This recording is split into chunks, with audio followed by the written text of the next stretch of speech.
The Climate Action Reserve is the most experienced and trusted offset registry to serve the carbon markets. As more organizations look to combat climate change and support environmental projects with true integrity, they turn to the reserve to foster real solutions and reductions in greenhouse gas emissions. Through Carbon Connection, the Reserve's in-house experts will explore our high-quality standards for carbon offset projects and discuss climate change practices that benefit economies, ecosystems, and society. Thank you for joining.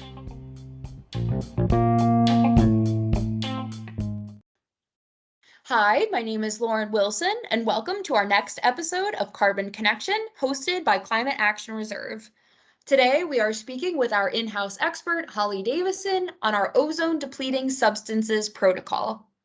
Holly serves as the Reserve's Associate Director of Programs and has been deeply involved with supporting program implementation and project management activities of ODS projects. Holly, thank you for joining us. Thanks, Lauren. Now, Holly, this is a really interesting protocol and topic that we're discussing today. So my first question for you is, why is the management of ozone-depleting substances critical to addressing climate change? So first, I think it might be helpful to define ozone-depleting substances. When we're talking about ozone-depleting substances, or ODS, as I'm going to be referring to it, we're talking about materials that deplete the ozone layer, like chlorofluorocarbons, or CFCs, and halons. These are also materials controlled under the Montreal Protocol and its amendments.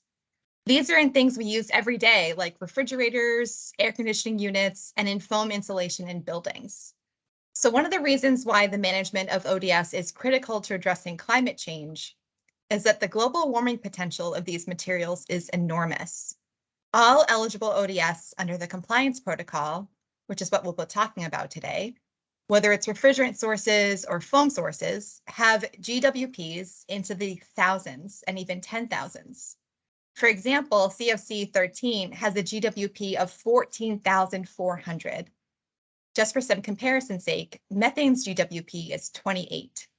So whenever these refrigerants are destroyed, it has a huge positive impact on the environment. Thanks, Holly. That's so interesting. And there's clearly a huge potential for climate mitigation for ODS. I mean, you mentioned something key too, which is that these substances are in our lives every day between things like refrigerators and air conditioners, which for me personally, it's been a very hot summer and I've been running my AC. So ODS is certainly relevant in my day to day. And thinking of ODS and how we tackle it, I was wondering if you can share, in a nutshell, what the ozone depleting substances protocol is through Climate Action Reserve.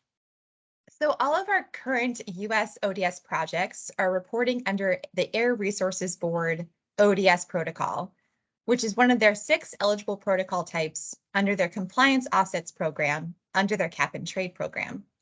In one sentence, the protocol credits for the destruction of the harmful ODS sourced from within the US that would have otherwise been vented into the atmosphere over time. The protocol also assumes that older refrigerant that's destroyed is replaced with refrigerants with lower GWP. The refrigerants eligible for crediting under the protocol have all been phased out of production under the Montreal Protocol. So these eligible refrigerants are collected from places like grocery stores, hospitals, and apartment buildings, and then transported to eligible destruction facilities where the ODS is destroyed at an extremely high efficiency rate. Got it. So again, yeah, seeing that these eligible refrigerants are collected from everyday places that people are going to and then being transported to facilities so that they can be destroyed, therefore impacting air quality and just life around us. So touching on that a little bit more, why is this protocol impactful to communities? This protocol allows for less waste to be sent to a landfill that needs to be managed as hazardous waste. Unfortunately, a lot of people still dump old fridges and AC units in landfills. This also helps the global community by reducing the ozone layer damage, since these ODS are the ones that have the largest impact on the ozone layer. Thanks, Holly. I really like how you outlined that because you can see that on a local level, there can be improvements made to the environment by dealing with ODS, which means less waste at your local landfill facility, for example. But additionally, removing ODS on a global level, we can support improvements to the ozone layer. So it seems like a win-win. And I'm curious to understand a little bit more about how was this protocol developed? So the reserve first developed the ODS protocol and submitted to ARB, so Air Resources Board, to be adopted into their compliance program. ARB adapted it as of November 14th, 2014, and it's been one of the most commonly used protocols since. Got it. That's really helpful and I think unique of this protocol that we're discussing today. A lot of our other protocols we've been discussing through the other episodes of Carbon Connection have been focused across the voluntary and compliance markets, but with this one specifically, really understanding how Climate Action Reserve works with the state of California, works with ARB, getting this under the California program. So that's really exciting. And briefly, Holly, what are some of the key eligibility criteria to be able to submit a project through the ozone depleting substances protocol? Like other compliance protocols, there are requirements around location, project start date, project reporting period, crediting period, additionality, and regulatory compliance. To be eligible for credits, the ODS must be both sourced from and destroyed in the US or its territories. The project commencement date or the project start date is the date when the destruction of the ODS starts. So if a project has multiple destruction events, which I'll talk about in a bit, it's that first day of the first destruction event. And like all compliance projects, the start date must be after January 1st, 2007. One of the more unique characteristics of ODS projects is the reporting period. While we're used to seeing other project types, both in the voluntary and compliance markets, have 12-month reporting periods on average, we commonly see reporting periods for ODS projects ranging from a few days to a few months. An offsite project operator, what we can think about as a project developer in the compliance market, can include as many destruction events into one reporting period, as long as the reporting period is less than 12 months. But normally we see standalone destruction events lasting a few days, or a few destruction events combined over the course of a few weeks or a few months. The crediting period is 10 years, so even though the destruction happens just once and each project has just one reporting period, those emission reductions are calculated over what would have been emitted over a 10-year period. And like all projects, projects must be additional. Additionality has two tests, the performance standard test and the legal requirement test. The performance standard test for ODS projects ensures what's occurring in the project is above business as usual and includes a requirement that ODS sources from the US government are ineligible for crediting. The legal requirement test ensures that there's no crediting if the destruction of ODS is legally required. So we wouldn't be able to credit for projects that are doing what's standard practice or what's already legally required for them to do. Projects must also be in material compliance with all applicable laws.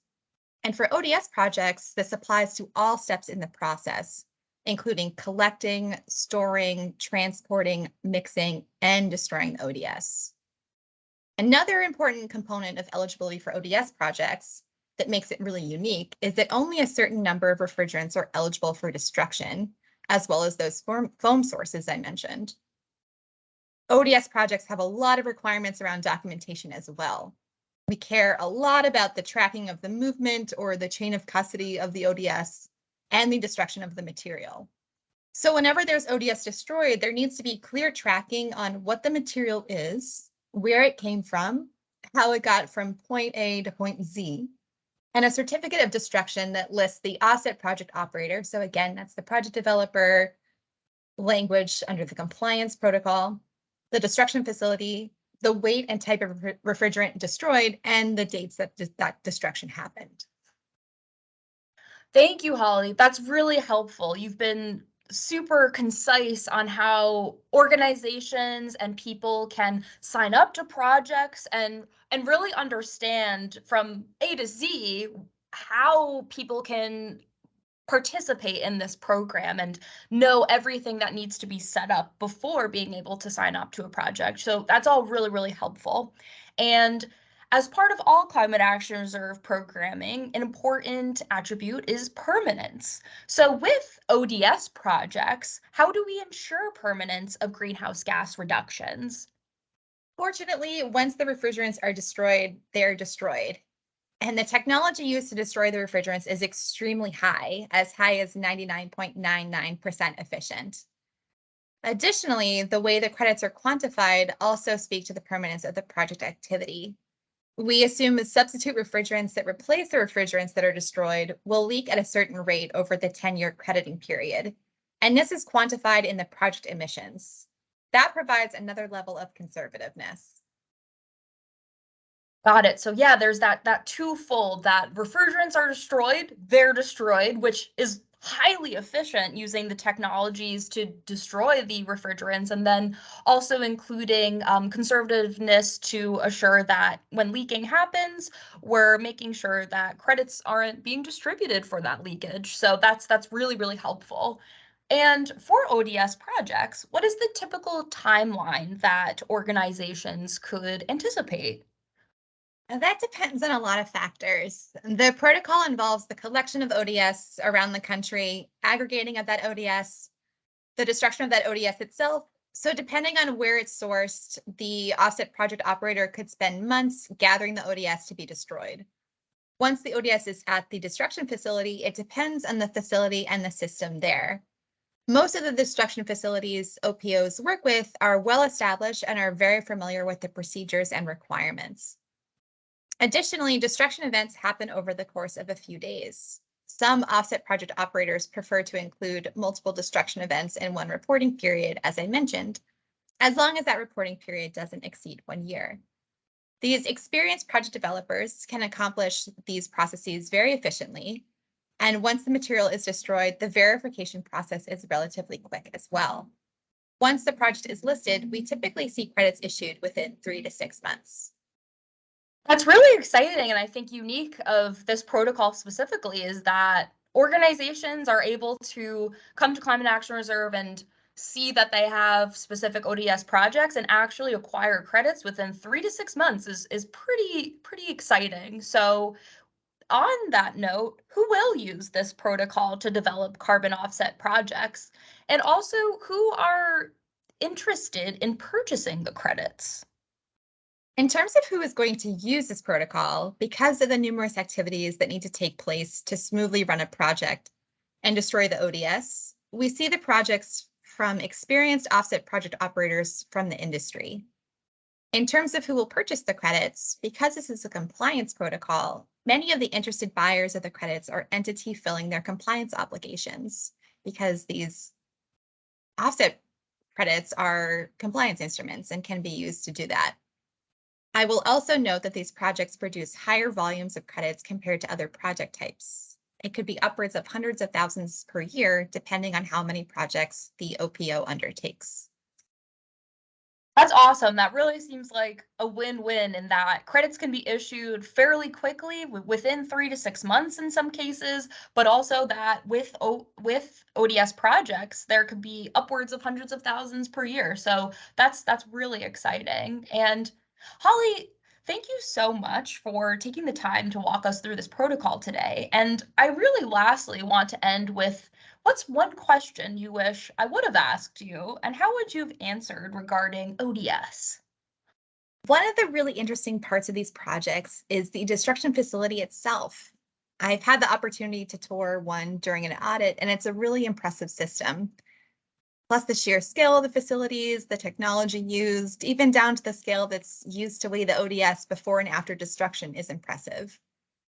The facility has to maintain a lot of permits and employ accredited technicians with particular EPA certificates to handle the ODS. So these facilities are a hugely important piece of a successful ODS project. That's really, really cool, Holly, that you were able to actually tour one of these facilities as part of Climate Action Reserve and your role within the organization. And you get to see how efficient of a process it is within these facilities as well. So that's really great. And I appreciate you sharing that with us. And Generally, Holly, thank you so much for your time today. And for everyone online, please check out our compliance protocol through the state of California to really sign up to all ODS projects. And Holly, thanks so much again. Thank you, Lauren.